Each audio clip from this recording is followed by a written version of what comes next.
দেমিশ sir, miss Selin হচ্ছেন project manager, miss Aida senior architect, miss Merve হচ্ছেন customer relations manager, mister Bora. হয়েছে, thank you. আর বলতে হবে না, পরে একে একে সবার সাথে আমি পরিচিত হয়ে নেব। এই কোম্পানি একটা কঠিন সময় পার করেছে, তবে বিপদ এখনো কাটেনি। Efficiency, performance, time and resource management, ডিসিপ্লিনের সাথে প্রয়োগ করলে এগুলোই আর্তেমিমকে আগের অবস্থানে ফেরাবে। সেজন্যই এখন থেকে সবাইকে নতুন কিছু রুলস ফলো করতে হবে। নতুন রুলস মানে কি? আবার কি রুলস? এক, দরজা দিয়ে ভেতরে ঢোকার সময় প্রত্যেকে তার ব্যক্তিগত জীবন বাইরে রেখে আসবেন। ব্যক্তি নিজেই তো এখানে, সেটার কি হবে? কাজের সময় কাজের কথা ভাববেন, কাজের কথা বলবেন। কারো ব্যক্তিগত জীবন সংক্রান্ত যে কোনো বিষয়ে কর্মক্ষেত্রের বাইরে কথা হবে। 2, বার্থডে বা যে কোনো অকেশনের সেলিব্রেশন অফিস আওয়ারের পরে হবে। ইনফ্যাক্ট অফিসের বাইরে হলে আরো ভালো হয়। 3, প্রতিদিন অফিস আওয়ার শেষ হওয়ার 1 ঘন্টা আগে প্রত্যেকে তার কাজের প্রোগ্রেস নিয়ে আমাকে একটা রিপোর্ট দেবেন।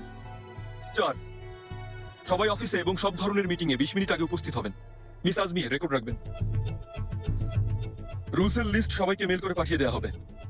তবে মোস্ট ইম্পর্টেন্ট একটা রুল আছে, যেন সবার চোখের সামনে থাকে, তাই এখানেই রাখছি।